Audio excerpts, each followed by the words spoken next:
Buenas tardes a todos y a todas. Autoridades académicas presentes, representantes de las organizaciones civiles, expositoras y expositores, académicos y académicas, compañeros y compañeras, asistentes y público general. Es un honor y un placer darles la más cordial bienvenida a esta última jornada de nuestro seminario. Durante estos días hemos compartido conocimientos, experiencias y reflexiones profundas sobre los derechos humanos. Hoy culminamos nuestro viaje de aprendizaje con el compromiso renovado de llevar adelante los principios de los derechos humanos en nuestras vidas y comunidades. Espero que esta jornada sea fructífera y que continuemos inspirándonos unos a otros.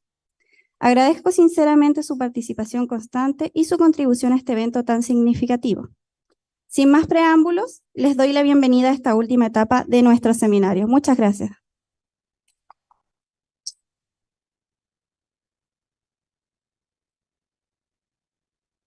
A continuación, invitamos a nuestros expositores, don Freddy Alonso Ollanedel y al padre Franklin Luza, a la testera para iniciar sus exposiciones.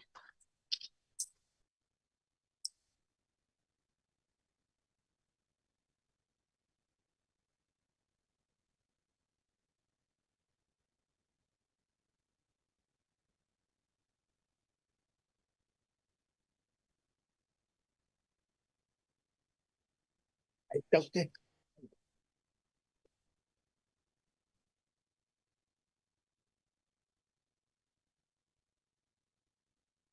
En el escenario, padre Franklin Luza, ilustre párroco, y Freddy Alonso Ollanedel, expreso político de Pisagua, con su distinguida presencia.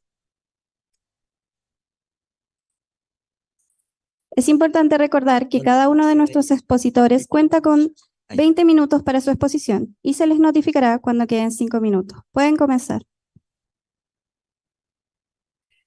Muy buenas tardes, amigos, amigas, gente conocida de mucho tiempo y de muchos años de compartir, pero especialmente alumnos y alumnas que están participando en este seminario.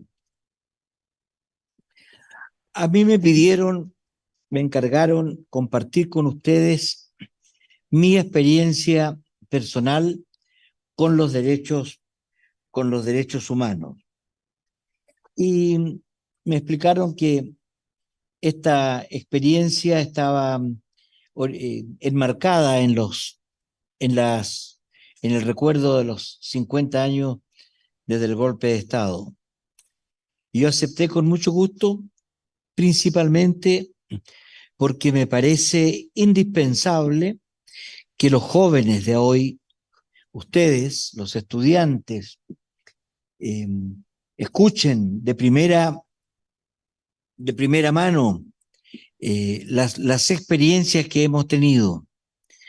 Es muy importante porque, así como lo señalaban esta mañana y ayer los distintos expositores, la única manera de que efectivamente podamos construir un nunca más es tomando conciencia de lo que pasó, compartiendo los más viejos como nosotros, ¿no? Y explicándoles a ustedes, los más jóvenes, de manera que esto no se olvide. La única manera de que pueda haber un nunca más es sabiendo con claridad, proclamando con mucha fuerza la verdad de lo que pasó, cómo hemos vivido estos 50 años y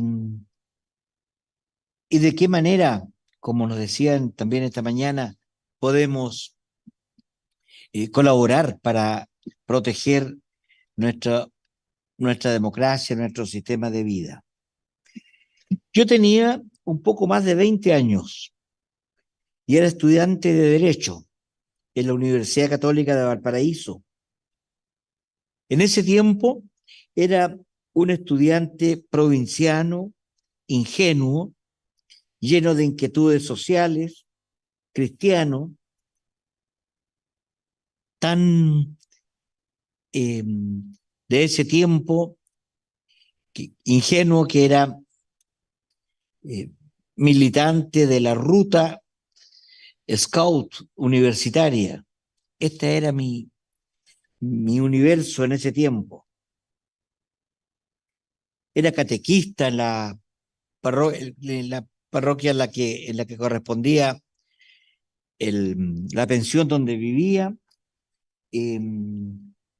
Tuve un grupo juvenil que se llamaba Amistad, que lo fundamos en la Gruta de Lourdes de Viña. Y, y con ellos, con este grupo que estoy compartiendo, era un estudiante alegre, revoltoso, eh, fundador de un grupo de teatro, en fin, activo. Estoy contándole este primer cuadro como estudiante de Derecho, particularmente para ustedes, digamos, eh, porque va a enmarcar un poco el impacto que constituyó en el año 73 el golpe de Estado para mí. Fueron tiempos inolvidables de juventud. El 11 de septiembre del 73 y esa primera semana eh, vi pasar eh, mis primeras experiencias en esto que era absolutamente desconocido, inesperado. Recuerdo haber conversado en esos días con algunos compañeros de la escuela y con algunos cabros dirigentes, y me decía uno que parecía que tenía una experiencia. Esto es para largo, me decía, va a durar hasta después del 18. Estábamos el 11 de septiembre, entonces va a ser largo esta cuestión de los militares, hasta después del 18 de septiembre de ese año. Pensaba en una semana, y fue un impacto muy grande. Vi pasar esas noches de toque de queda, las camionetas que llevaban en la carrocería personas encapuchadas. Vi allanar el convento de los padres pasionistas, que eran los rectores de la gruta donde estaba. Vi detener y llevarse preso al padre Vidal, que era un gran formador y un gran amigo. Y tuve que vivir en esos días eh, tiempos interminables, hasta que recién, después de 15 o 20 días, supimos alguna noticia de él. Me tocó ver esconderse a mi hermano Hugo, a su polola, que luego fue su esposa Elena, que también eran estudiantes y que en las noches de los allanamientos tuvieron que esconderse en un sótano. Eran dirigentes estudiantiles, comprometidos con la acción social. En esos días supe de la desaparición de Silvio Pardo, compañero de curso en la Escuela de Derecho, amigo. Eh, no apareció nunca más y ahora integra el número de los más de 1.500 detenidos desaparecidos, cuyos, de quienes no hemos tenido ningún dato. Supe a fines de octubre o a principios de noviembre del asesinato en Iquique del padre Gerardo Poblete Fernández, sacerdote salesiano, que fue mi profesor, pero más que eso, fue un gran amigo. Yo estaba, ustedes son muy jóvenes y no comprenden tal vez mucho el juego de palabras, pero yo siempre digo que estaba en cuarto medio, pero en realidad estaba en sexto humanidades. Lo digo para que no se note tanto el tiempo. Yo estaba en cuarto medio, tendría 17 años, y Gerardo Poblete estaba aquí haciendo su experiencia como todavía en los últimos años de seminarista, de manera que la relación de nosotros era más bien de iguales que de un seminarista y un alumno de colegio. Teníamos muy poca diferencia de edad. Por eso cultivamos una profunda amistad y cuando lo mataron en octubre, en los fines de octubre del 73. Fue uno de los primeros impactos más terribles y más violentos que me tocó vivir.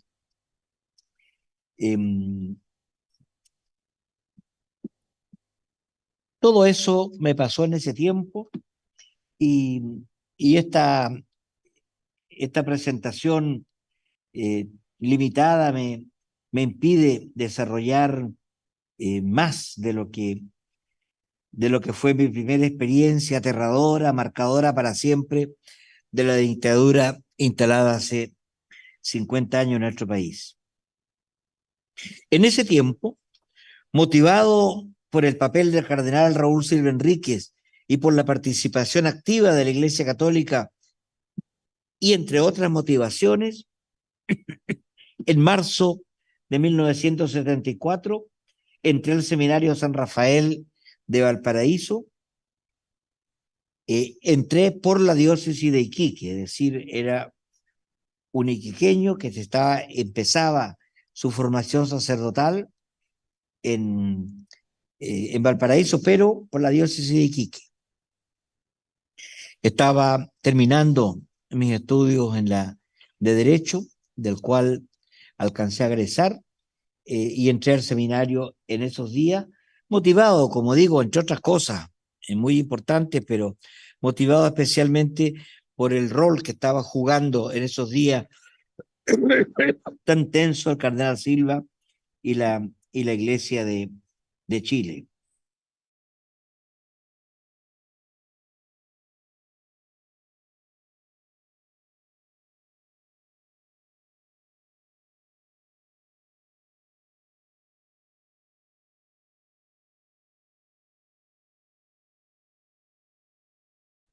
En la naciente Vicaría de la Solidaridad y en Indiso, el Instituto de Difusión de la Doctrina Social de la Iglesia, donde ya después del impacto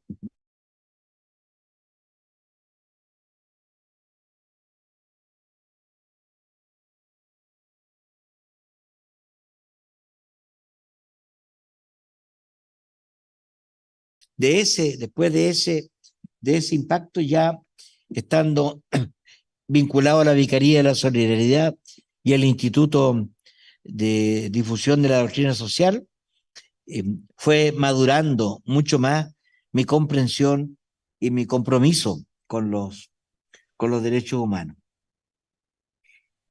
El 2 de febrero de 1980 fui ordenado sacerdote aquí en Iquique y volví a Santiago para completar los estudios de licenciatura en teología.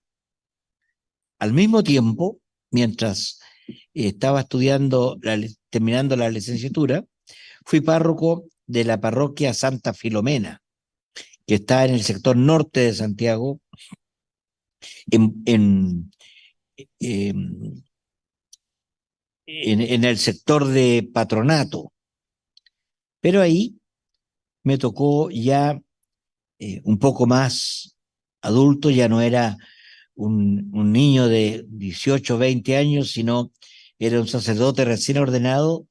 Me tocó colaborar activamente con la Vicaría de la Solidaridad y así, en ese tiempo en Santa Filomena, recibimos muchos jóvenes derivados por la misma Vicaría para tenerlos unos cuantos días y entregarlos en las distintas embajadas que nos derivaba la misma vicaría. Fue una experiencia intensa.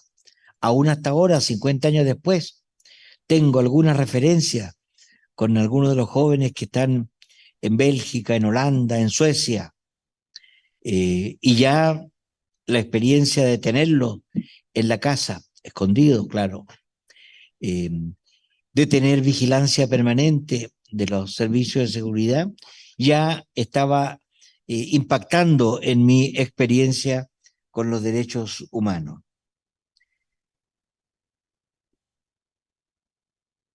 Ahora, como yo, esos jóvenes de ese tiempo, digo, son ya viejos y algunos quedaron para siempre con sus nuevas familias en el exilio. Volví a Iquique el año 81, a fines, como párroco de la catedral. Allí me encontré con que un predecesor mío, el párroco anterior que iba saliendo, padre Ramiro Ábalos, ustedes deben recordarlo, era el único en este tiempo que en octubre de cada año celebraba una misa por los fusilados y los recibía. No había más actividad de parte de la iglesia. Asumí el rol de párroco de la catedral y allí contribuí a fundar el Comité Permanente de la Solidaridad, que se transformó en una especie de sede de la vicaría, el Departamento Laboral del Obispado de Iquique, que en ese tiempo pudo exhibir la más alta capacidad de convocatoria sindical, que naturalmente estaba sumergido en la clandestinidad. Iniciamos en la catedral las protestas con participación de los dirigentes sindicales de los partidos políticos clandestinos. Recibí en ese tiempo innumerables amenazas, telefónicas, directas, algunas verdaderamente espeluznantes, como que después de cada domingo en que predicaba en la catedral, me llamaban por teléfono para que me ladrara un perro. Ahora, 40 años después, lo cuento como anécdota, pero en ese tiempo era estremecedor. Me rayaron el auto, me pintaban la casa. En ese tiempo, junto con Germán Valenzuela, abogado que ayer compartió su experiencia con ustedes, con Carlos Vila, con el Negro Montoya, con Patricio Carrasco, también abogado, y muchos otros compañeros, amigos, algunos ya fallecidos, como Pancho Murillo, Flavio Rossi, Yanino Dávila. Fundamos la Comisión Chilena de Derechos Humanos.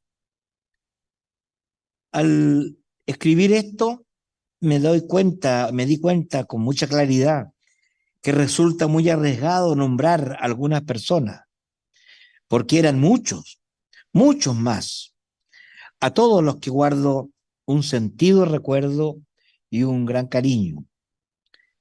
En ese tiempo, en esa década del 80, tuvimos gran actividad. La creación la fundación de la Comisión Chilena de Derechos Humanos, capítulo Iquique, fue un símbolo, más bien. Tuve en ese tiempo el respaldo de Monseñor José del Carmen Valle, que era un viejito, que asistió al acto en un sindicato que nos conseguimos para hacer la firma del acta de constitución y que respaldó este primer paso. En esos 10 años acompañaba a familiares de presos políticos, a familiares de detenidos desaparecidos, celebrábamos encuentros en la catedral, acompañábamos, iniciábamos las protestas que partían siempre de una misa en la catedral. Y en ese tiempo con los pastores de algunas iglesias evangélicas, como la iglesia metodista y de otras denominaciones, fundamos lo que se llamó la Pastoral de la Consolación, poco difundida, poco conocida, pero que fue muy activa y muy intensa. Esta Pastoral de la Consolación era un intento profundamente ecuménico y fraternal. Recibíamos a las personas en las noches hasta tarde, escuchando las penas, la rabia, los distintos horrores de esos días. Así nos tocó participar en el descubrimiento de la fosa de Pisagua el domingo de Pentecostés de junio de 1990. había acompañado otras veces antes en la búsqueda.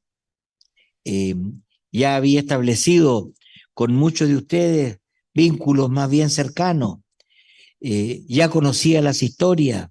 Ya, como les decía al principio, habían pasado 30 años desde que el joven estudiante de Derecho, sin información, sin experiencia en estas situaciones, había empezado ya a crecer y a madurar. Coincido plenamente con lo que decía esta mañana Caucoto, que también fue compañero mío en el colegio aquí. Coincido en que es indispensable desarrollar y hablar este tema. Yo estudié los 5 años de Derecho. Nunca tuve ni una pista de sistematización acerca de derechos humanos. Sería indispensable que este seminario que han organizado ustedes pueda difundirse y pueda replicarse, porque la necesidad de conocer la historia nos va a asegurar la posibilidad de que no vuelvan a repetirse estos hechos. Nos tocó, como decía, participar en el descubrimiento de la fosa de Pisagua ese domingo de Pentecostés. Y este episodio fuerte, conmovedor, dio paso a otra etapa, que fue el comienzo del esfuerzo que aún se mantiene por reconstruir la democracia, tarea en la que aún estamos, de la que aún estamos y de la que somos responsables todos, especialmente los estudiantes, los jóvenes, los universitarios y toda la sociedad de nuestro tiempo. Pero como digo, de modo especial, aquellos que han tenido una oportunidad para estudiar, para desarrollarse, para tener mejores condiciones de discernimiento y mejor formación que otros.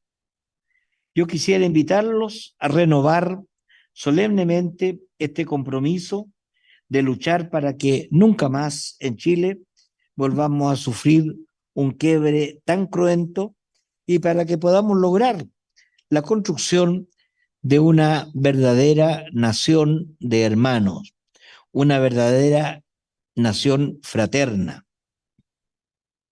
Quisiera terminar diciéndoles que a mí me parece indispensable, contra lo que piensan algunos otros y algunos hermanos míos incluso. Creo que resulta indispensable hablar mucho de esto, transmitirlo a los jóvenes, contarles lo que hemos vivido, lo que ha pasado y incentivarlos a que entren en estos temas de fondo.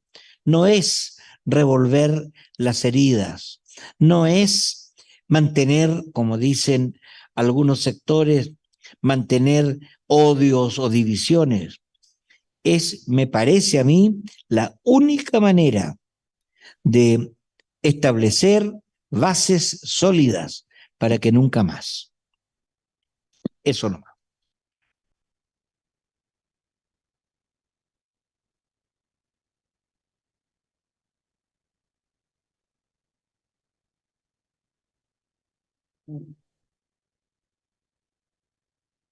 Bueno,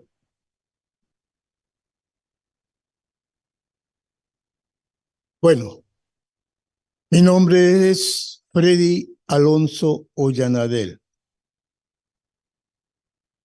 Yo soy iquiqueño, criado y nacido aquí. Yo estudié en el famoso ex Liceo de Hombres de Iquique.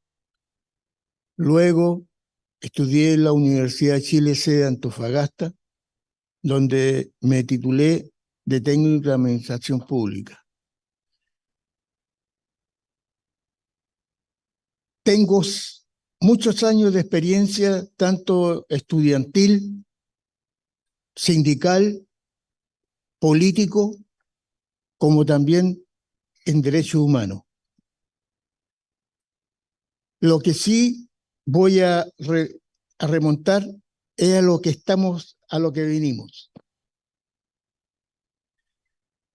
El golpe militar en Chile fue fraguado por Estados Unidos, según lo que interpreta la doctrina Monroe.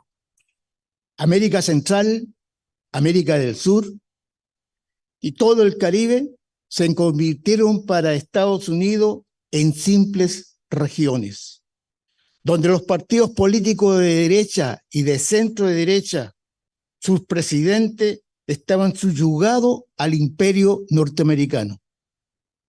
Para 1970, la asunción a la presidencia de Chile por Salvador Allende Gossen fue un duro golpe que recibió el gran capital financiero de Estados Unidos con sus multinacionales. Nixon, Kissinger, la CIA, el Pentágono y los grandes consorcios transnacionales no pudieron aceptar nunca que una revolución socialista democrática pudo haber ganado las elecciones ese 4 de septiembre de 1970. Estos vieron que este triunfo de Allende se transformaría en el caballo de Troya en América Latina, para que los demás países imitaran a Chile. Fue así que Estados Unidos se puso en la tarea de cómo destruir el gobierno constitucional de Chile a través de la CIA. De tal manera, los yanquis tuvieron el gran apoyo y acogida en los partidos de la derecha y grupos paramilitares de la extrema derecha como Patria y Libertad, responsable del asesinato del general comandante del Ejército de Chile, René Schneider-Cheró. El intento de golpe de Estado de parte del general Roberto Bio Marambio. No olvidemos lo que fue el famoso Plan Z para el golpe de Estado. Almirantes y generales prepararon una justificación para el golpe.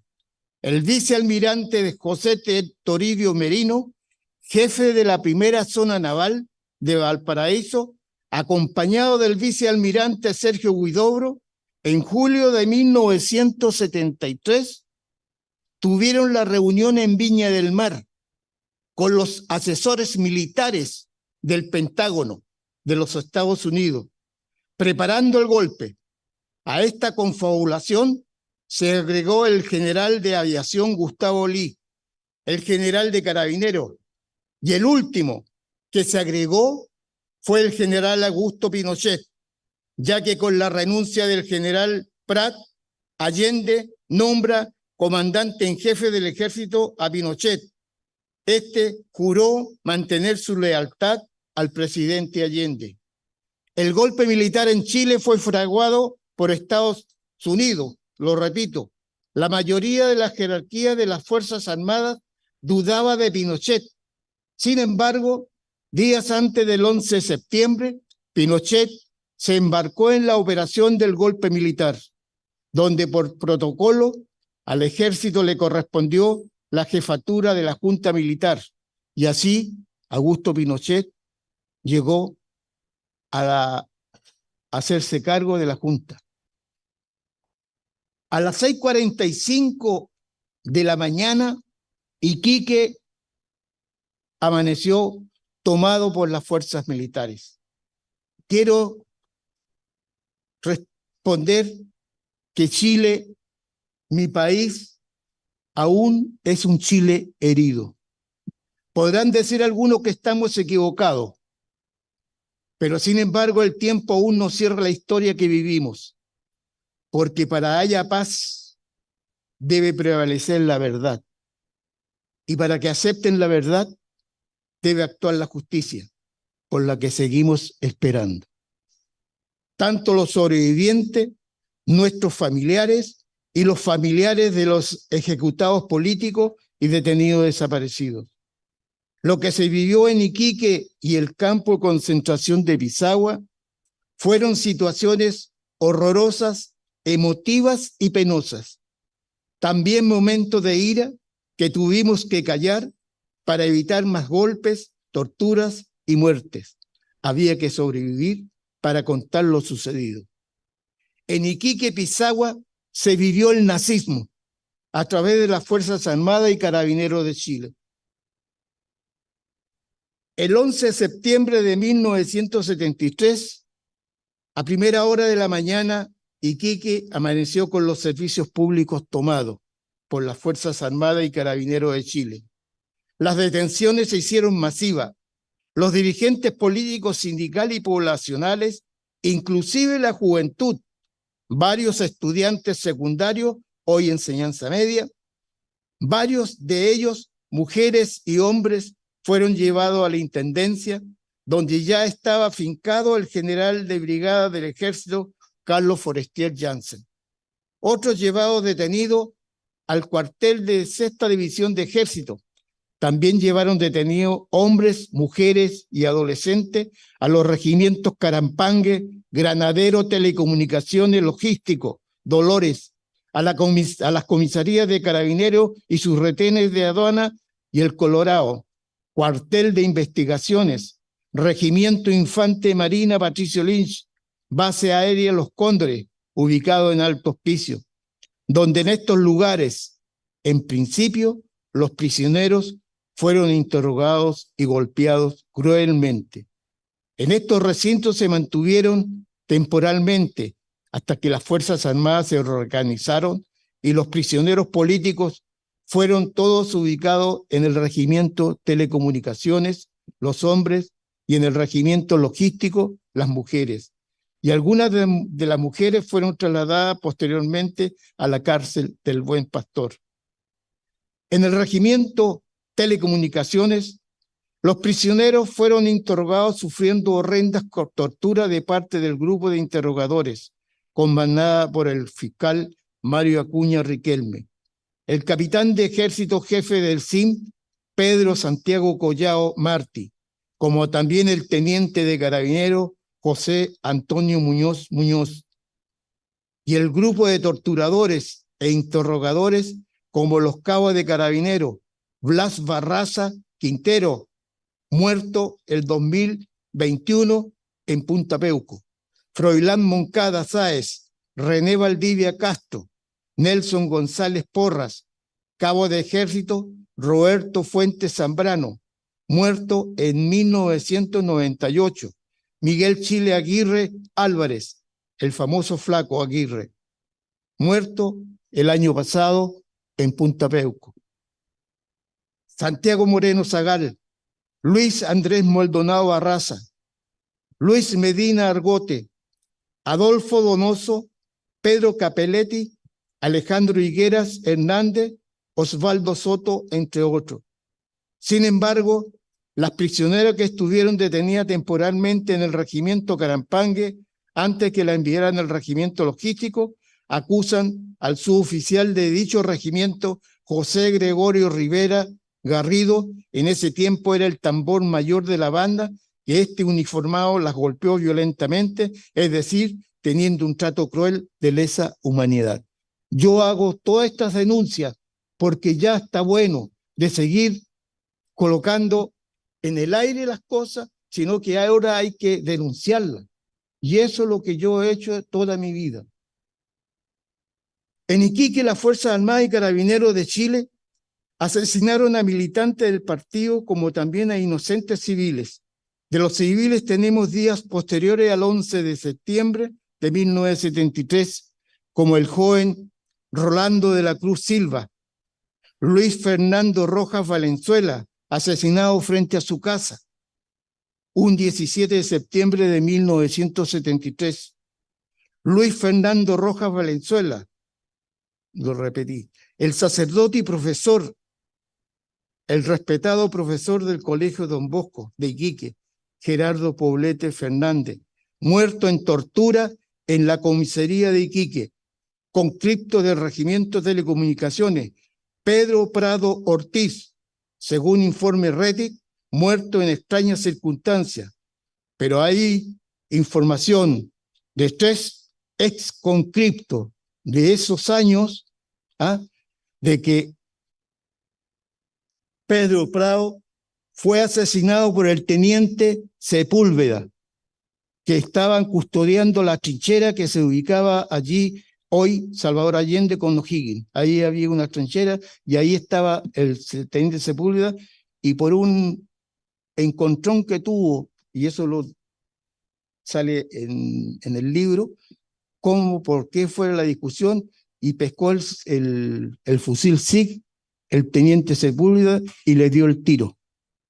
Está también el testimonio de Vladimir Cúmplice, que lo vio en el hospital. Cuando lo llevaron a Pedro Prado, lo llevaron al hospital y se dio cuenta que también encontraron ahí la bala que era del fusil SIG. Así que tenemos a los militantes políticos del Partido Socialista, Jorge Marín Rosell y William Millán Sangüesa. Se saben, fueron torturados, asesinados y hechos desaparecer del Regimiento de Telecomunicaciones el 29 de septiembre de 1973. Marcelino Rolando Lamas Largo, asesinado en el retén de Carabineros de Aduana, un 26 de diciembre de 1974. Está desaparecido a la fecha. Walton Bravo Riquelme, estando preso en la cárcel de Iquique, muere trágicamente al estar trabajando con un grupo de sus compañeros presos políticos en trabajo vial en la bajada de los zigzags de Iquique. El militar que los custodiaba se le escapó un tiro del fusil SIG. Eso queda en la duda. Así que, por ejemplo, también tenemos los casos que se conocen, lo que fue el campo de concentración de Pisagua. Ahora bien, el 14 de septiembre de 1973 se abrió Pisagua para los prisioneros políticos y políticas. Las autoridades del ejército instalaron letreros caratulados Campamento Militar de Prisioneros de Guerra Pisagua. Nosotros, los que estuvimos cautivos en ese lugar, lo nombramos Campo de Concentración de Guerra de Pisagua. En este campo de concentración de Pisagua, en honor a la verdad, realmente se vivió el horror y el terror. Situación angustiosa desde el momento que uno llegaba a Pisagua, puesto que al bajar de los camiones nos trasladaron desde Iquique. Al bajarnos de esos camiones marca Pegaso, fuimos golpeados brutalmente con palos, varillas para la construcción o lumas forradas con goma. Fue un trato físico y psicológico. Al día siguiente, los recién llegados eran sacados de la cárcel de Pisagua y llevados al frontis de este edificio, recibiendo una golpiza colectiva, y este lugar nosotros la bautizamos como la cancha del honor y la deshonra. Y detrás de esta cancha se ubica un pequeño cerro de unos 8 a 10 metros de altura. Hasta la cima nos hacían subir a punta de golpes de varillazo o de palo. Una vez arriba, a algunos compañeros les vendaban la vista y los lanzaban empujándolos al vacío. A otros nos metían vendados en tambores de 200 litros, como el caso mío, y también eran lanzados al vacío. Resultando de esta aberración, muchos quedamos con moretones, hemorragias, quebradura de clavícula, brazos, piernas. En fin, el abuso que se recibió fue enorme y trágico, y varios prisioneros de guerra sufrieron el sadismo enfermizo de los oficiales militares en llevar a cabo los falsos fusilamientos, donde cada uno de nosotros psíquicamente quedamos mal, es decir, a la chilenidad hecho mierda. En las noches y madrugadas nos sacaban de nuestras celdas. Cuando estábamos durmiendo y alumbrando con linterna nos hacían salir, y solo era para la diversión de los oficiales y suboficiales, porque las golpizas recibidas fue el pan de cada día y de cada noche. También hubo una tortura física y psicológica a un estudiante que fue torturado a la vista de todos nosotros en la cárcel, y el responsable de esa inhumanidad fue el teniente Conrado García Gayer, en contra de Andrés Carlos Licidio, hijo del sargento cocinero del Regimiento Granadero de Iquique. Aquí lo que sufrió este muchacho de 17, 18 años era el presidente del centro de alumnos de la Escuela Industrial, que hoy es el Politécnico. Él, por el solo hecho de ser hijo de un militar, este teniente se ensañó y era todas las noches. El cuerpo de Andrés Carlos era irreconocible por lo hinchado, los moretones, los hematomas que tenía en el cuerpo. A él lo hacía bajar y subir la escalera. A medida que iba bajando y subiendo la escalera, lo iba golpeando con la varilla. Después, en el primer piso, allí lo abofeteaba, lo golpeaba, lo hacía tirar al piso, y encima de él, este teniente prácticamente caminaba encima de él, hasta giros militares hizo en la espalda del... Tenía sus espaldas todas reventadas acá el Andrés Carlos. Eso fue triste. Para nosotros era una cosa que nosotros no creíamos lo que estábamos viendo.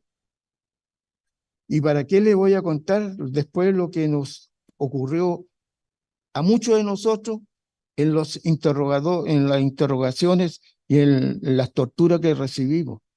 Fue brutal. Así que puedo nombrar y dedicarme ahora que Pisagua realmente fue un verdadero campo de concentración para los que sobrevivimos. Jamás lo borraremos de nuestras mentes.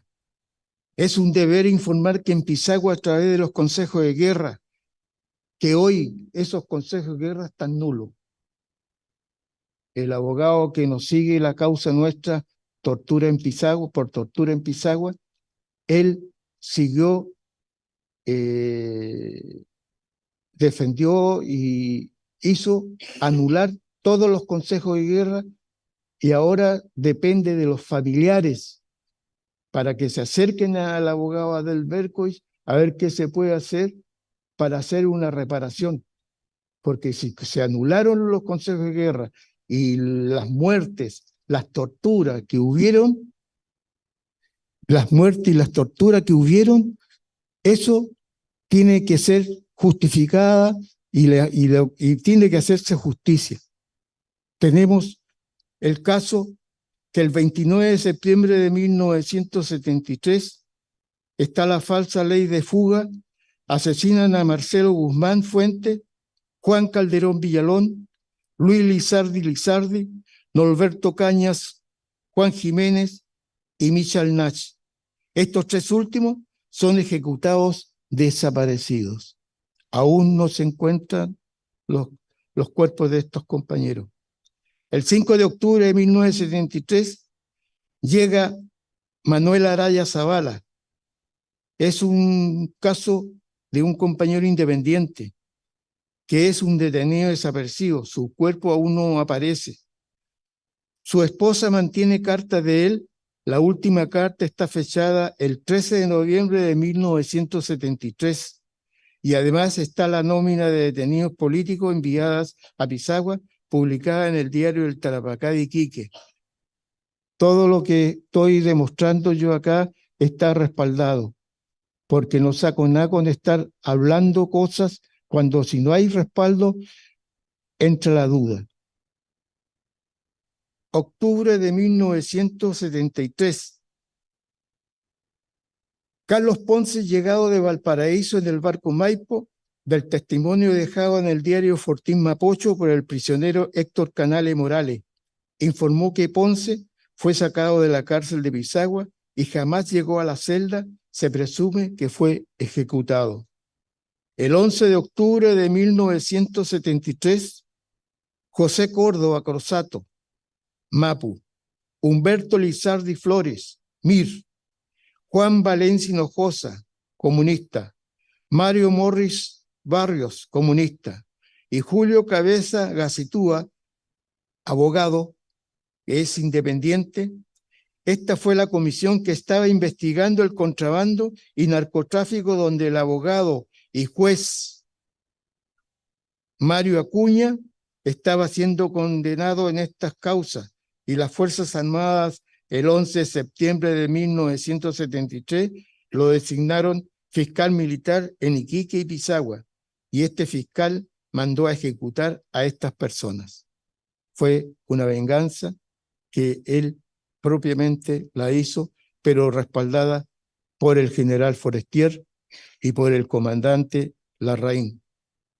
El 30 de octubre de 1973, Consejo de Guerra, y son fusilados Freddy Taberna Gallegos, José Samson Ocaranza, Juan Ruz Díaz, Rodolfo Fuenzalía Fernández, todos dirigentes del Partido Socialista. Iquique, actualmente son ejecutados, desaparecidos. Y el 1 de diciembre de 1973, en el Consejo de Guerra, es fusilado Germán Palomino Lamas. Y el 15 y 16 de enero de 1974 mueren unos compañeros, le digo yo, los no políticos, que estaban siendo acusados de ser narcotraficantes y contrabandistas, pero ellos fueron los que trabajaron con Mario Acuña, cuando Mario Acuña era el juez del segundo juzgado, y eran prácticamente, estos que voy a nombrar, eran los socios de Mario Acuña, como también tenían relaciones con el dueño de la farmacia Bristol, don Luis Díaz Salinas. Ellos son Orlando Cabellos Cabello, Nicolás Chanes Chanes, Luis Manrique Wilden, Hugo Martínez Guillén, Juan Mamani García y Orlando Rojas Osega. Fueron asesinados por mandato exclusivo del fiscal militar Mario Acuña Riquelme, por el hecho de estar involucrado comercialmente con estas personas. Sin embargo, fue con el visto bueno del general Forestier y el comandante Ramón Larraín, este último encargado de Pisagua. Guardia de vigilancia a cargo del capitán Jaime Kraus Rusque, hermano de Enrique Kraus. 17 de enero de 1974, madrugada de ese día, muere en tortura el gendarme Isaías Higuera Zúñiga, en manos del grupo de torturadores. El 18 de enero de 1974, en la madrugada de ese día, es ejecutado Nelson Márquez Augusto, en manos del teniente Carlos Herrera Jiménez, alias El Bocacho, hoy condenado en Punta Peuco. 11 de febrero de 1974, Consejo de Guerra, son del Partido Comunista, son fusilados Luis Toro Castillo y Alberto Yáñez. Julio o agosto de 1974, Enrique Torres Flores y Hugo Martínez Martínez llegaron a Pisagua un 10 de julio con el grupo de presos comunes. Estas dos personas son detenidos desaparecidos. Y el 27 o 28 de julio de 1974, Manuel Sangüesa Mellado, conocido como El Choño, llegó desde la ciudad de Arica a Pisagua, conjuntamente con Orlando Rojas Vergara, su suegro, y Raúl Patricio Poblete Sepúlveda, en la noche del 27 de julio de 1974, al retén de Carabineros de Pisagua. Sin embargo, el 28 de julio de 1974 cuando el oficial de ejército los fue a retirar a estos 3 prisioneros políticos del Terretén, Manuel Sangüesa no fue entregado por los carabineros y desde ese día es un detenido desaparecido. Pero el 2 de junio de 1990 fue el primer cuerpo encontrado en la fosa de Pisagua, cuya imagen recorrió el mundo. Octubre de 1974, Aníbal Muñoz y Florencio Muñoz, hermanos oriundos de Quinta Normal de Santiago. El Rubio Villablanca, oriundo de Valparaíso.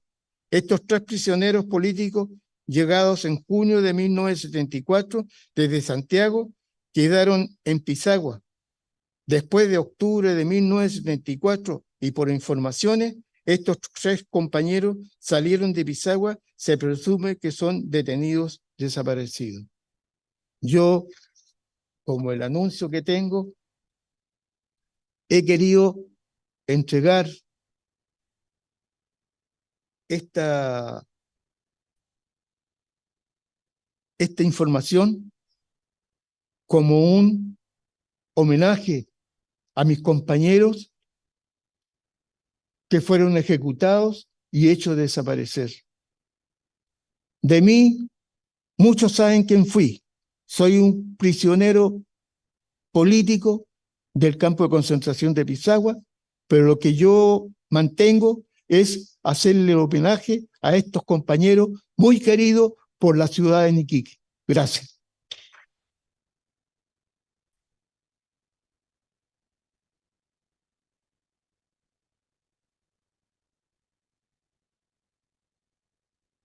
Muchas gracias a nuestros expositores, Padre Franklin y Don Freddy. Damos por iniciada la ronda de preguntas. Ofrecemos el micrófono a quien quiera plantearle una pregunta a nuestros expositores. Hola, antes que nada quería agradecer a Freddy por dar ciertamente una visión muy interesante sobre cómo se generó el golpe de Estado, ¿cierto?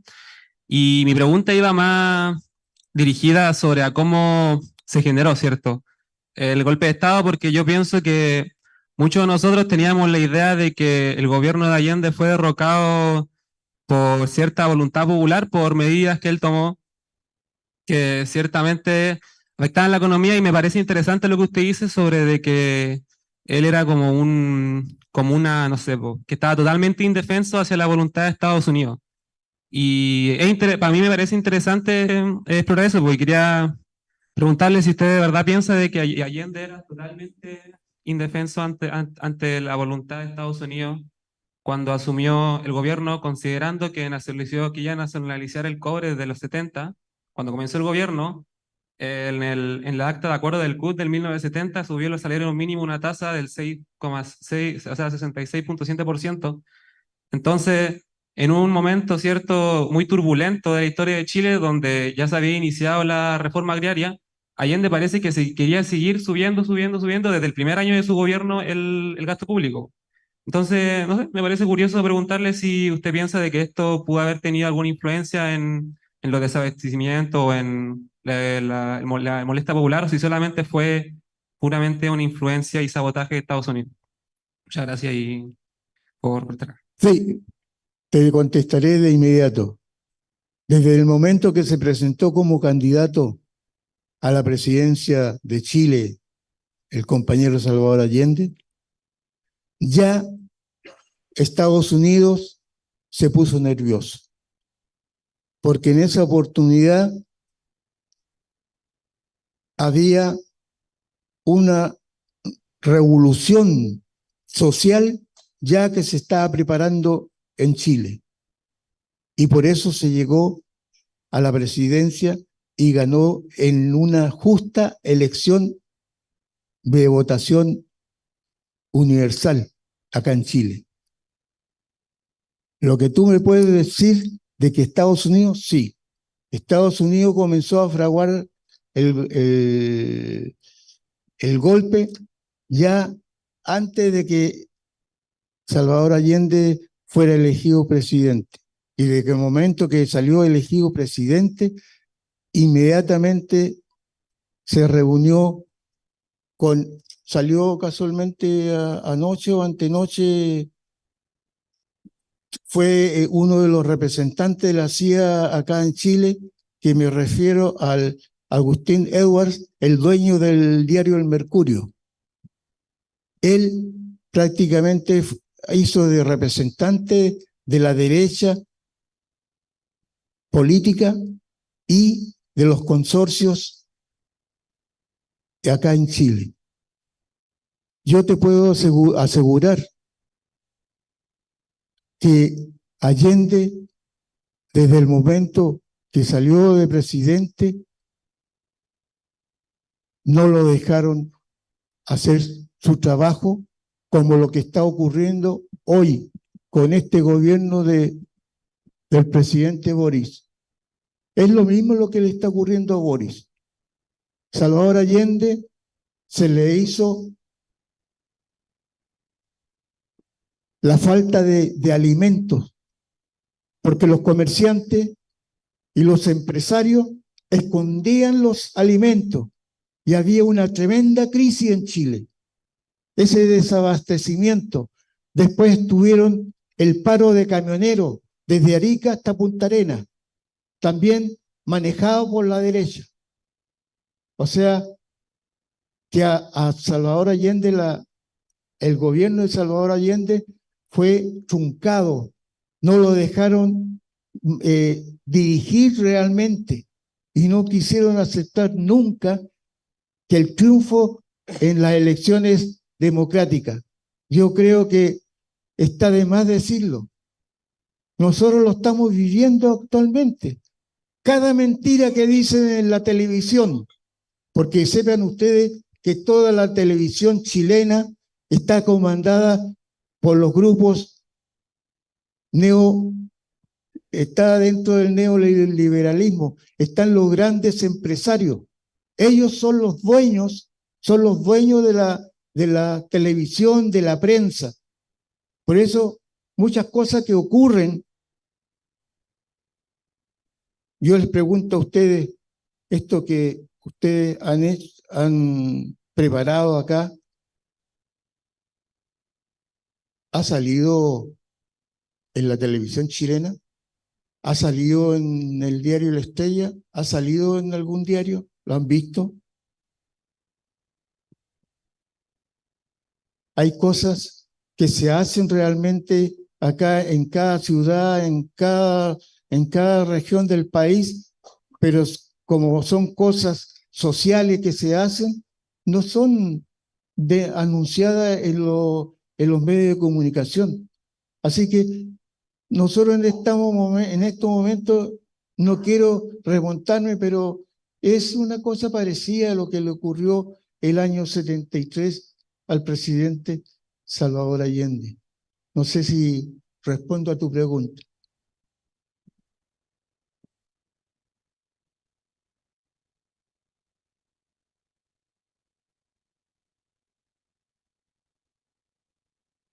Bueno, debido a la restricción de tiempo, damos espacio a una pregunta más para dar cierre. Hola, tengo que llevar el micrófono. Bueno, primero muchas gracias a los dos por la presentación, especialmente a don Freddy por el tremendo ejercicio y homenaje de memoria que realizó en estos momentos. Pero mi pregunta va para el padre Franklin. Considerando el rol que tuvo la Universidad Católica en la dictadura, o sea, es un hecho que los economistas de la Católica diseñaron las políticas neoliberales que después se implantaron, que sus profesores de Derecho participaron en la comisión de redacción de la nueva Constitución, ¿cierto?, que implantada por el régimen, y podría decirse también que el movimiento gremialista fue la matriz ideológica que luego se institucionaliza. Entonces muchos podemos decir, o lo digo yo a título personal, que la Universidad Católica fue un sostén técnico, jurídico e ideológico de la dictadura militar. Entonces mi pregunta es, en torno a su experiencia como estudiante de teología durante la dictadura, si usted pudo ver quizás algo de eso dentro de la Universidad Católica, o cuál era lo que pensaba el cuerpo estudiantil en torno a esto. Si nos puede comentar algo sobre eso. Disculpe si la pregunta le parece insidiosa. Gracias. A mí me parece que el conjunto de todo el sistema que estuvo implementado por la dictadura estaba totalmente coordinado, de manera que siendo yo estudiante de la Universidad Católica de Valparaíso primero, después del Seminario Pontificio y estudiante de la licenciatura en la Universidad Católica de Valparaíso, no se veía una actividad más eficiente en contra de lo que estaba ocurriendo, porque estaba todo dominado y manejado por el sistema. No solamente en la Universidad Católica, sino en todas las universidades había una dominación tal ideológica que estaba dominando toda la vida intelectual y política de Chile. Fue un tiempo muy duro. En ese periodo, lo que sí puedo decirte con mucha certeza y con mucha claridad, que dentro de la Iglesia Católica hubo grandes personas que tuvieron la sensibilidad y la capacidad para organizar una cierta resistencia. Yo participé activamente, como decía, en la exposición en la Vicaría de la Solidaridad, y después recibí la influencia de muchos, pero muchos y muy importantes obispos que se comprometieron abierta y directamente con el proceso que se iba gestando lentamente de resistencia.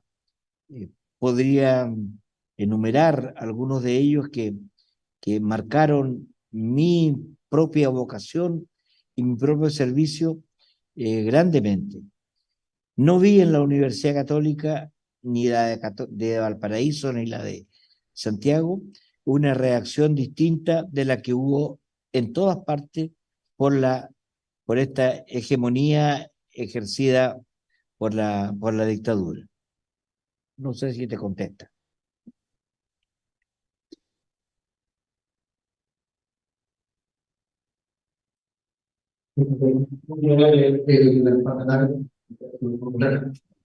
Primero que todo, quiero agradecer a la Facultad de Derecho y Ciencias Jurídicas de nuestra Casa de Estudio. Me presento, soy Daniel Moscoso de la Facultad de Ciencias Humanas, de la carrera de EPI, Educación Parvularia. Y quisiera agradecer al padre Franklin y a don Freddy por su exposición. Y me quedo con la última parte que dice don Freddy cuando lo escucho y decir de que el homenaje a los que fueron, a los que cayeron en este proceso, ¿no? que vivieron. Digo vivieron porque a la edad tendría 10 años, porque ahora han pasado 50 y tengo 40. Vivieron, y desde mi postura como oriundo de la comunidad de Aymara del Altiplano, es hacerle un homenaje a los que viven aún, a ustedes, a las personas que están en este salón, que vivieron en carne propia ese proceso, y no olvidar, y nosotros los jóvenes que estamos investigando y nutriéndonos de la experiencia y de la vivencia y de la memoria, es importante conocer la historia para no volverla a vivir, no olvidar la historia, porque si no estaríamos condenados a repetirla. No lo digo yo, lo dicen los colegas historiadores. Desde esa perspectiva, y con esto quiero terminar con una arenga de nuestro pueblo aymara que significa ahora es cuando, y en aymara, hichapi, hichaneja, ahora es cuando hay que valorar a los mayores, ahora es cuando hay que valorarnos cada uno, a los niños, a las niñas, a la primera infancia, porque ellos son el presente y van a ser el presente en la medida que vayan en su proceso de vida. Hayeya, paisuma.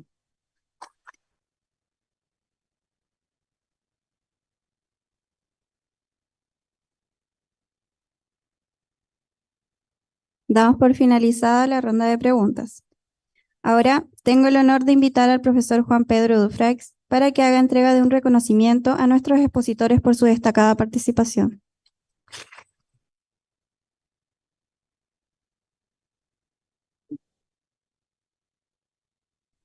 Otra vez por aquí. Bueno, primero, muchas gracias a los expositores que hemos tenido por su testimonio, obviamente, y por todo lo que nos ha enseñado. Y yo creo que hay cosas que no debemos olvidar, o ustedes por lo menos no deben olvidar. Yo creo que ustedes, los jóvenes, son los que tienen que transmitir al final esta memoria de lo que pasó y, bueno, intentar que nunca más pase esta historia, ¿no? Y quiero aprovechar también porque en realidad no siempre tenemos reunidos en un mismo lugar o en un mismo salón como este unos pilares tan fundamentales de esta zona que han vivido el golpe de Estado y que después han luchado por la democracia, ¿verdad? Franklin Luza, uno de ellos, Freddy Alonso, otro de ellos que están ahí expuestos, pero hay algunos que están sentados ahí. Germán Valenzuela, obviamente, tú eres uno de ellos. Héctor Marín, obviamente, tú también eres uno de ellos. Y ahí que se me esconde porque no quiere que lo nombre, pero lo voy a nombrar igual. Félix Reales también está aquí presente. Por favor, un aplauso a estos pilares de nuestra democracia, sí o sí.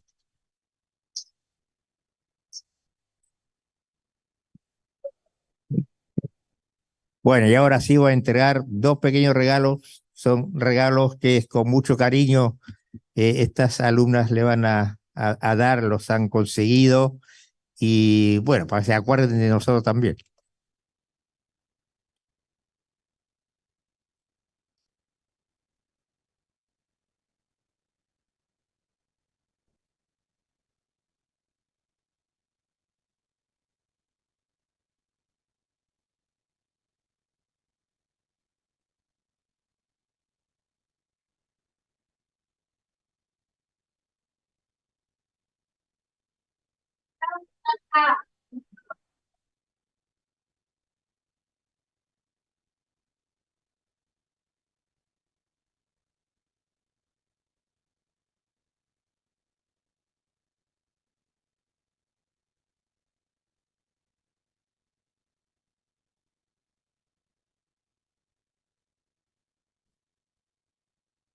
Para concluir de manera distinguida nuestras exposiciones en esta jornada, es un honor presentar a tres destacadas compañeras de segundo año de la carrera de Derecho: Andrea Platero, Ignacia Villanueva y Montserrat Ramírez. Cada una de ellas nos ofrecerá valiosas perspectivas y análisis en el cierre de nuestro evento. Les extendemos una cordial bienvenida para que compartan sus enriquecedoras contribuciones.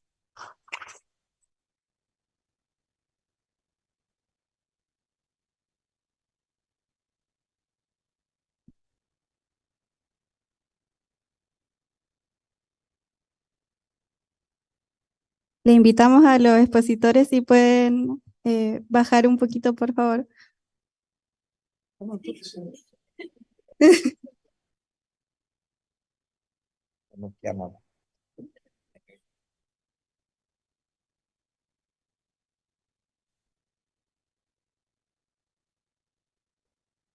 gracias nuevamente a nuestros expositores, padre Don Franklin.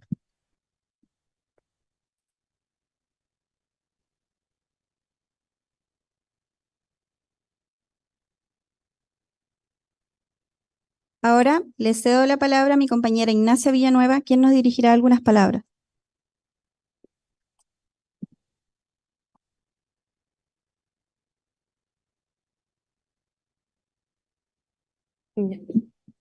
Buenas tardes, estimados y estimadas. Hoy les vengo a contar un breve relato.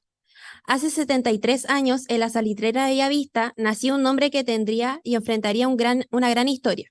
Criado por sus padres pampinos, de esfuerzo como cada persona que habitaba en ese lugar. Entre sol, el clima seco, camioncitos de madera y canicas crecía. Luego de terminar la enseñanza básica en la Escuela 51 de la Salitrera Victoria, pasó a primero de Humanidades y así sucesivamente, hasta que a los 18 años se fue a hacer el servicio militar al regimiento Granaderos de la ciudad de Iquique. Adoctrinado por un sistema no muy a gusto, descubrió que era bueno para el boxeo y ahí sacó todos sus dotes deportivos.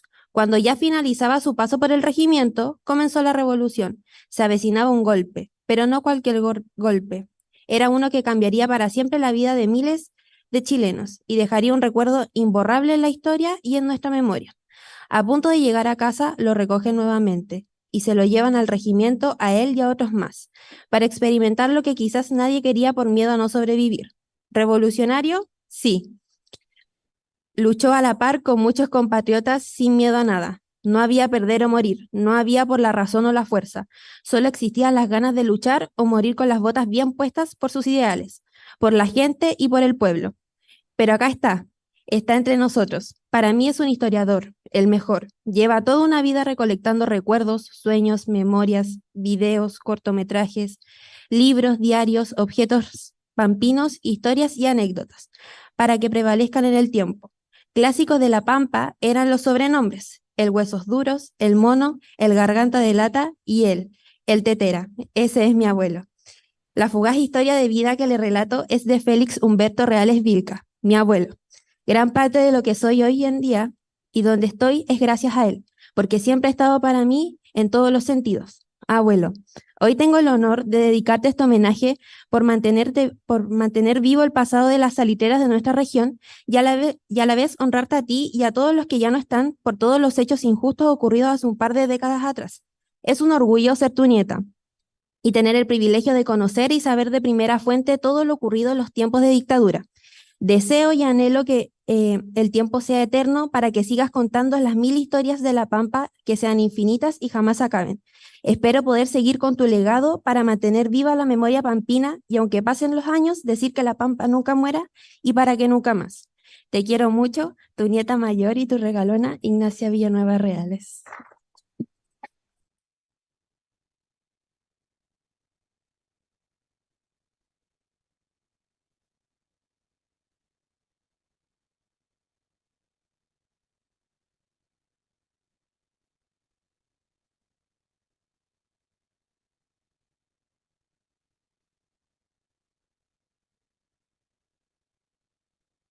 Nos disculpo en un momento, tuvimos problemas técnicos justo ahora. Estamos tratando de solucionar. Me parece que ya...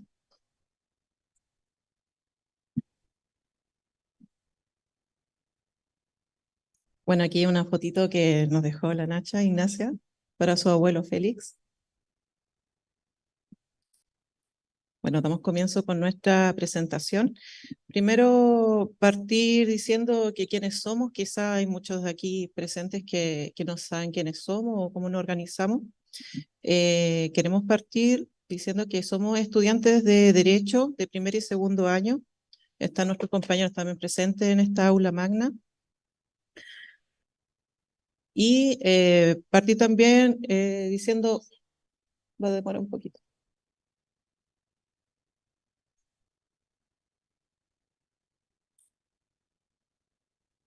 Acá. Espérenme un poquito, que estamos con... Ahí sí. Bueno, ¿cuándo comenzó el Seminario de Derechos Humanos? Bueno, comenzó en el año 2018 con estudiantes de Derecho de primer y segundo año, a cargo del profesor Juan Pedro Dufret. Y a continuación les vamos a dejar un pequeño videíto, una recopilación de los seminarios que se han hecho desde el año 2018.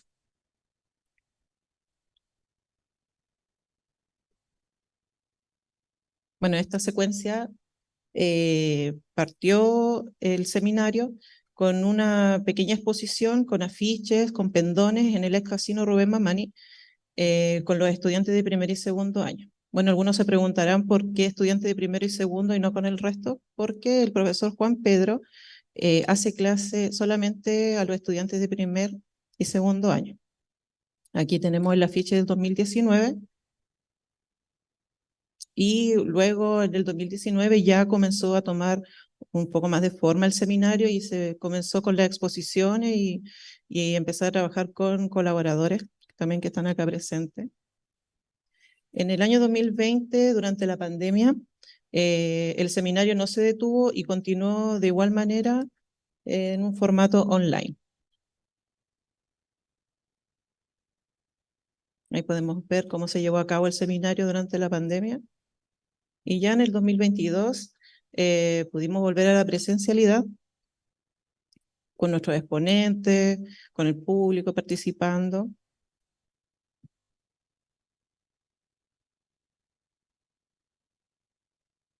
Y este año, donde estamos ahora, ese es el afiche que corresponde al 6º Seminario de Derechos Humanos de este año.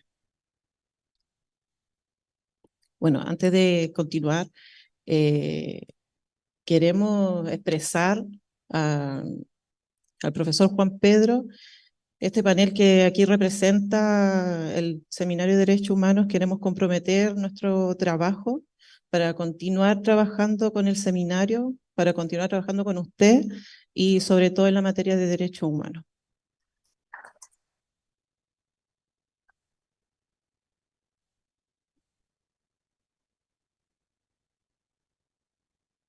Para continuar, ¿cómo nos organizamos?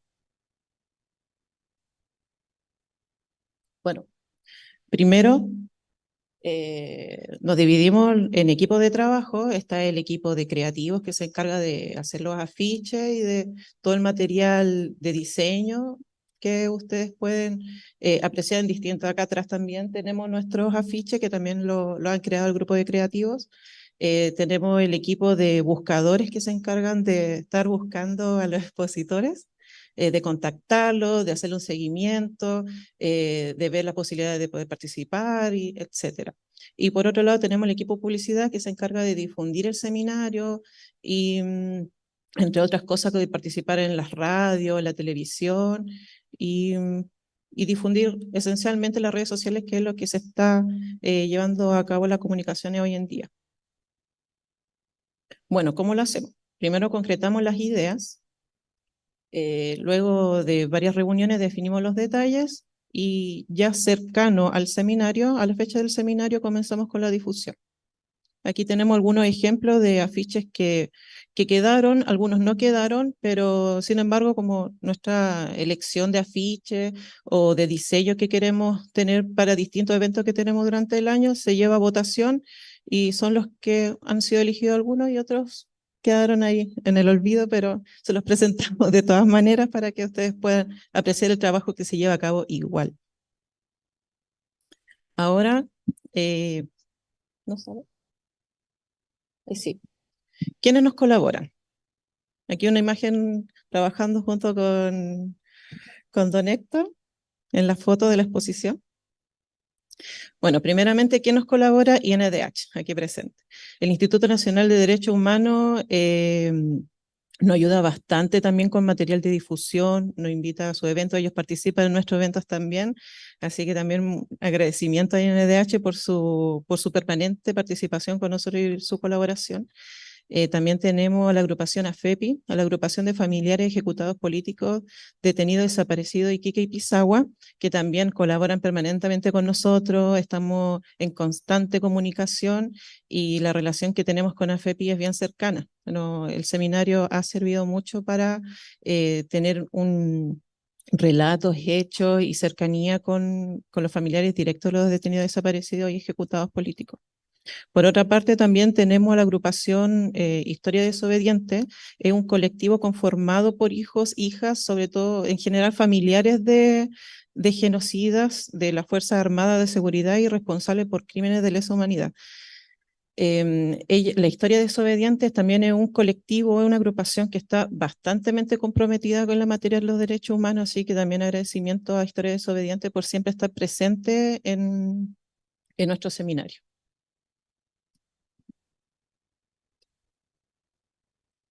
Bueno, dentro de las actividades que realizamos con nuestros colaboradores, se encuentra, además del 6º Seminario de Derechos Humanos, varias otras. Las vamos a ir mostrando ahora.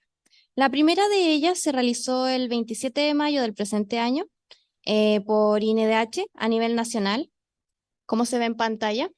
Fue el Día de los Patrimonios, creando recuerdos para el futuro. Nosotros visitamos múltiples puntos de Iquique con el objeto de incentivar el valor de la memoria histórica respecto de las violaciones a los derechos fundamentales del presente y el pasado. Otra de las actividades, hay algunas fotitos.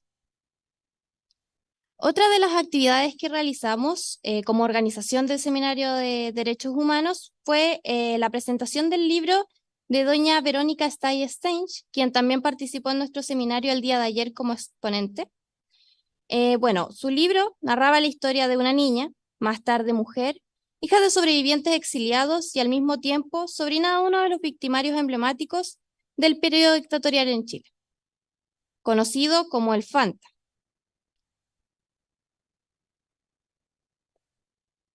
Al día siguiente, el 10 de agosto, se realizó el encuentro entre Historias Desobedientes y AFEPI, en Pisagua.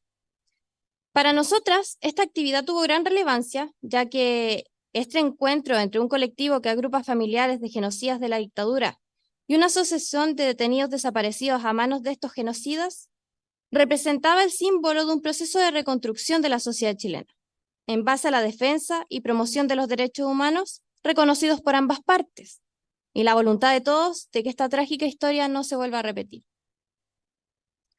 Los derechos humanos son fundamentales para garantizar la dignidad, la igualdad y la libertad de todas las personas. Son principios universales que protegen nuestra integridad física, nuestra libertad de expresión, nuestra participación política y muchos otros aspectos esenciales en nuestra vida. Los derechos humanos nos recuerdan que todas las personas merecen ser tratadas con respeto y justicia, sin importar su origen étnico, religión, género, orientación sexual, etc. El golpe de Estado de hace medio siglo dejó una profunda cicatriz en nuestra sociedad. Fue un periodo oscuro en el que se violaron los principios fundamentales de la democracia y se cometieron numerosos abusos contra los derechos humanos. Miles de personas fueron detenidas, torturadas y desaparecidas. Familias enteras fueron devastadas por la violencia política. Sin embargo, hoy estamos aquí como testigos de la resistencia y la perseverancia de nuestro pueblo. A lo largo de estos 50 años, se ha luchado incansablemente por la verdad, la justicia y la reconciliación, buscando construir una democracia sólida y fortalecer las instituciones para garantizar que nunca más se repitan los horrores del pasado. Este seminario ha sido un espacio para la reflexión, el diálogo y el aprendizaje. Hemos tenido la oportunidad de escuchar a expertos, académicos y por sobre todo a sobrevivientes que nos han compartido sus experiencias y conocimientos. Hemos analizado cómo la memoria histórica puede ayudarnos a comprender el presente y a construir un futuro más justo y equitativo. Es por eso que en esta ocasión, y para finalizar, queremos agradecer a nuestros exponentes y a todos aquellos que han contribuido para hacer posible este seminario, en especial a nuestro querido profesor Juan Pedro Dufreix Baquedano.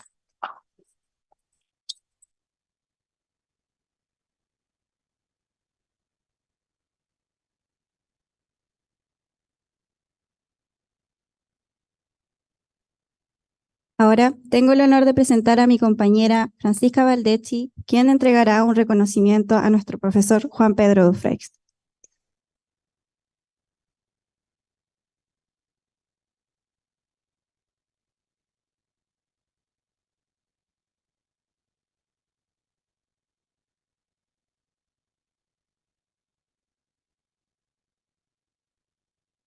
Buenas tardes a todas y todos los presentes, autoridades académicas, autoridades regionales, docentes, expositores, agrupaciones, compañeros y compañeras.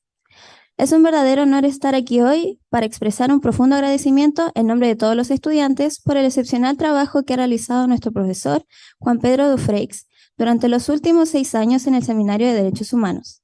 Juntos, hemos logrado crear un espacio de aprendizaje donde los derechos humanos se exploran desde múltiples perspectivas, donde las voces de diferentes comunidades y culturas se escuchan y se respetan, y donde se fomenta el diálogo constructivo. Este seminario no solo ha fortalecido nuestros conocimientos académicos, también ha enriquecido nuestras vidas al inspirarnos a ser ciudadanos más conscientes y activos en la promoción y protección de los derechos humanos en nuestra sociedad. No podemos olvidar que detrás de todo esto hay un equipo de personas comprometidas que trabajaron incansablemente para hacer esto posible, Y en este caso en particular, puedo destacar la labor de cada una de mis compañeras, porque sí, este seminario es organizado completamente por estudiantes mujeres. Y sin su dedicación y esfuerzo, esta sexta edición no habría sido posible. Hoy estamos aquí para celebrar un logro notable en nuestra búsqueda de conocimiento y comprensión de los derechos humanos. Y es fundamental reconocer el esfuerzo incansable y la dedicación de nuestro profesor. Su compromiso con la educación y su pasión por los derechos humanos son evidentes en cada detalle de este seminario. Este 11 de septiembre no solo se cumplen 50 años del golpe de Estado, sino que un 11 de septiembre de 1973, mientras en Chile ocurrían los horrores que marcaron la vida de muchos, al otro lado del mundo, en España, se recibía como abogado a nuestro profesor Juan Pedro Dufreix Baquedano, que a los minutos de celebrar su recibimiento como abogado, recibía la noticia que golpeaba a Chile. Es por eso que hoy queremos reconocer como gran organizador, abogado y profesor al señor Juan Pedro Dufreix Baquedano.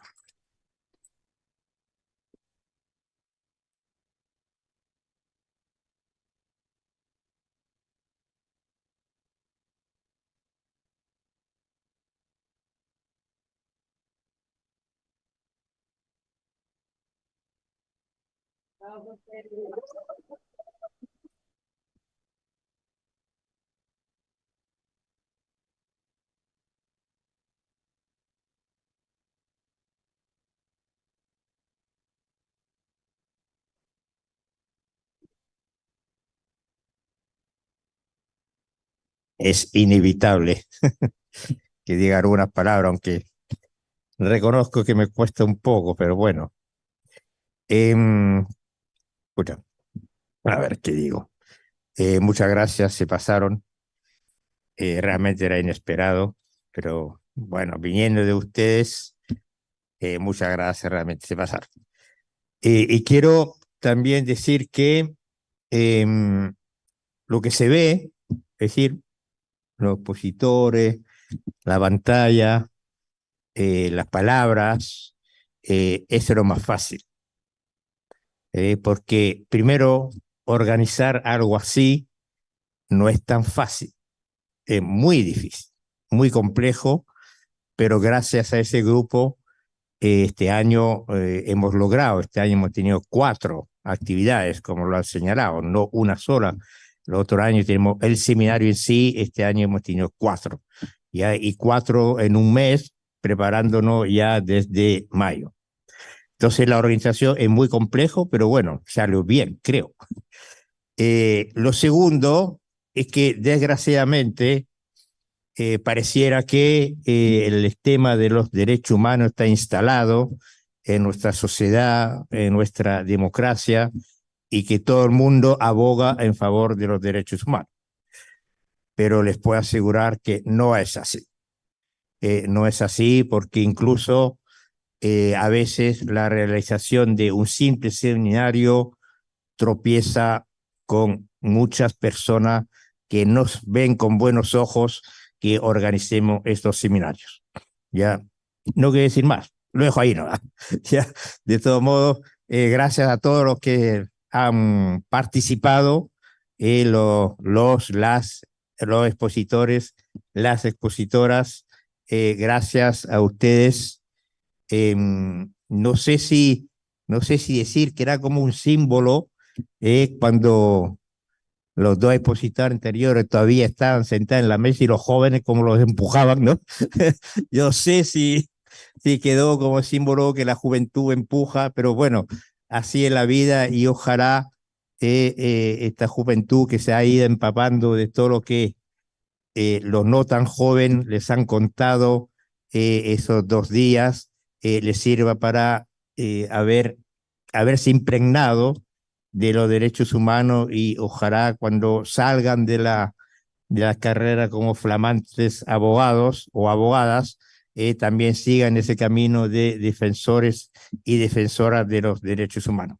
Ojalá, yo creo que todo lo que estamos presentes es lo que estamos esperando. Ya, y sí, es verdad, y para terminar, porque si no nos van a echar, para terminar, efectivamente, este seminario también ha sido posible con valiosas colaboraciones de AFEPI, del INEDH, que están aquí presentes, muchas gracias. Yo creo que gran parte de ese seminario ha sido gracias a ellas.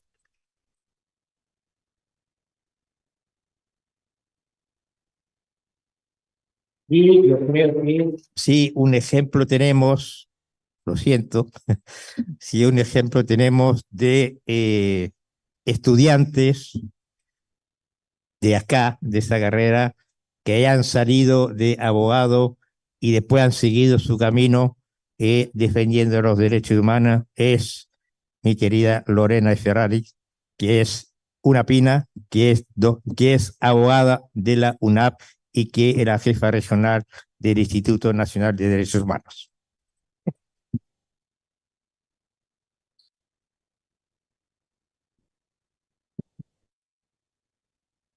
Bien, y con esto no sé si tengo que poner fin yo o si, Stephanie, tú le pones fin, sí, para conservar un poco el protocolo. Muchas gracias de nuevo y espero en otra oportunidad vernos de nuevo todos por acá. Muchas gracias.